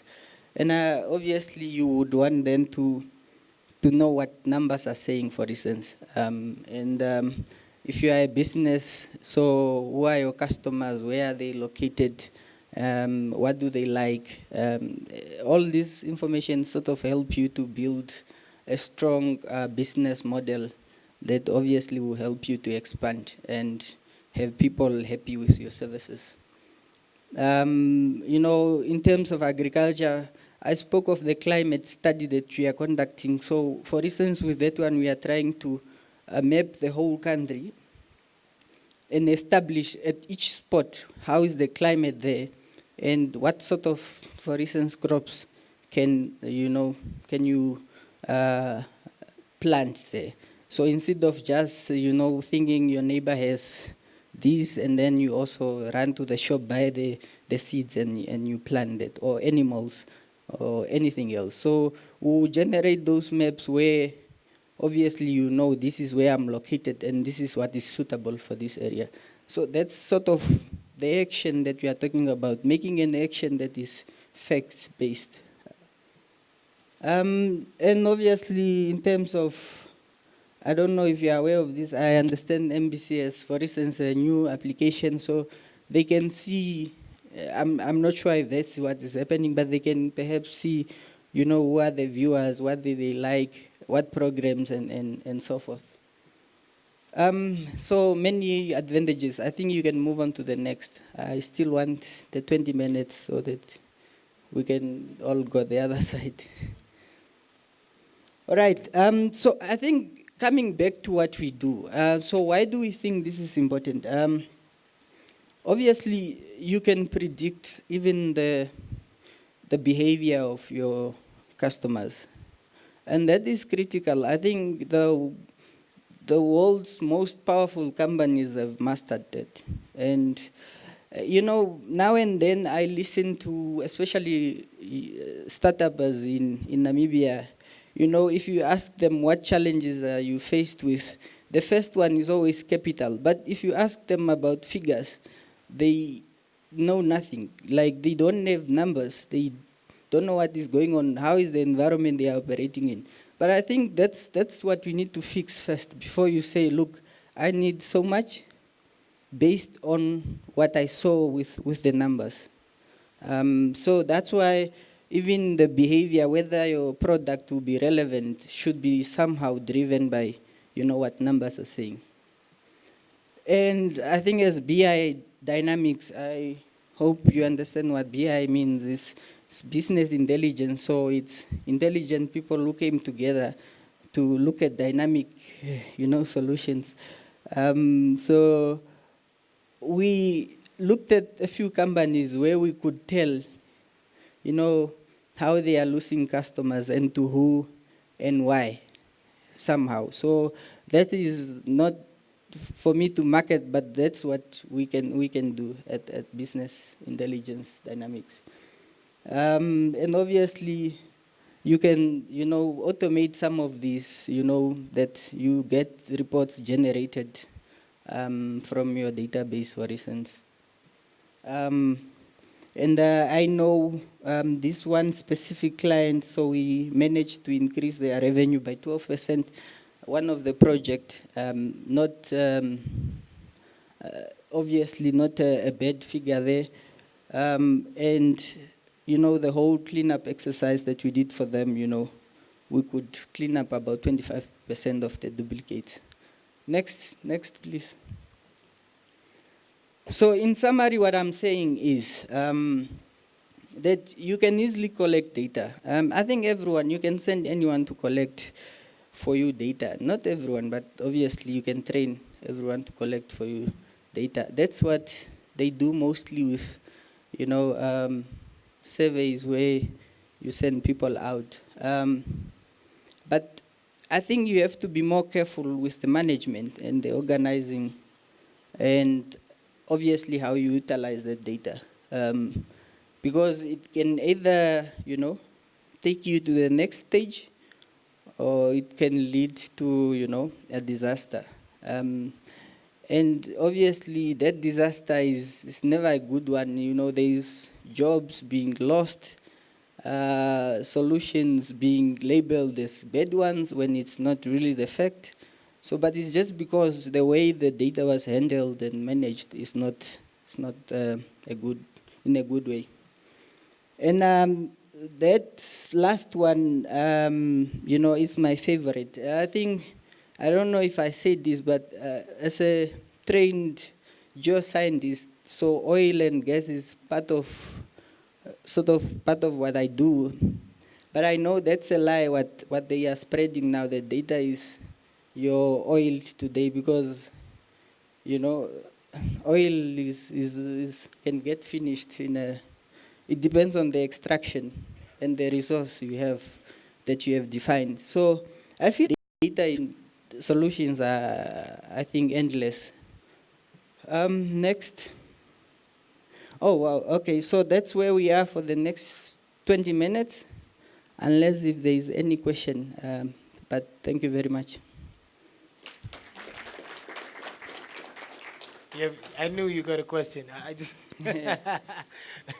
that gentleman always has a question. That's good. It's good to know you're paying attention to all the presentations. I'll just turn this mic on for you. Thank you. Thank you again. Ainon Bango again. To ask when it comes to business intelligence and data transformation, data management, when it comes to communities, our people in the rural informal settlements, do you have perhaps a specific tool that can collect specific information from rural um, communities, or is your business just focusing more on corporate world and companies or stakeholders in that matter? But are you also looking at communities as part of your business Yeah. intelligence in terms of providing education for that's related to data management? Yes. Good question. Thank you. Yeah, we do. I'll give you two projects that we are doing in rural areas. One of them is early childhood development. So we are collecting information from as deep as your border line on what measures are being taken to upgrade this whole early childhood system. And there you obviously some of the tools, if you go with an application, it's more complicated because you might face connectivity issues and so forth. So what we do first before we go out there, we establish how the environment is, before you even drive out. Otherwise, you will take questionnaires and so forth and so forth. But we do, yeah. Second one is the one I mentioned, the climate one. We are also collecting information from a farmer who is in Okongo, for instance. And there is more of just the indigenous knowledge. Not you don't get numbers there. So, but just a general question of how has it been maybe in the last 5 years or so, and their experience. Yeah. Yeah, the tricky bit is just on integration of that with the good, not the good, but what you are collecting in obviously in township and with applications. It becomes a bit challenging, but obviously I think as IT people we have to develop tools that can do that in the best interest of everyone. All right. Thank you so much, Mr. Nelson Chelos. And if you want more information, Biodynamic does have a stand, and they're here for the next 20 to 15 minutes. With that being said, please, thank you so much. All right. All right, another round of applause, and the hall gets emptier and emptier by the minute. But pleased to say we've come to the end of today's program. This has been the first day of the 6th National ICT Summit. Thank you so much for staying to the end of the program. Like I said, we were supposed to have a lucky draw today, but we will do it tomorrow. We start our program tomorrow at 8 o'clock with the registration for people who've not done so. And we start our first presentation at 8:30. Please remember the program is on the website www.ictsummit.gov.na. And my name is Paul Mananjala. I've been your host today. I'll be back again tomorrow. Please enjoy the rest of your evening. Drive home safe and stay blessed. Thank you.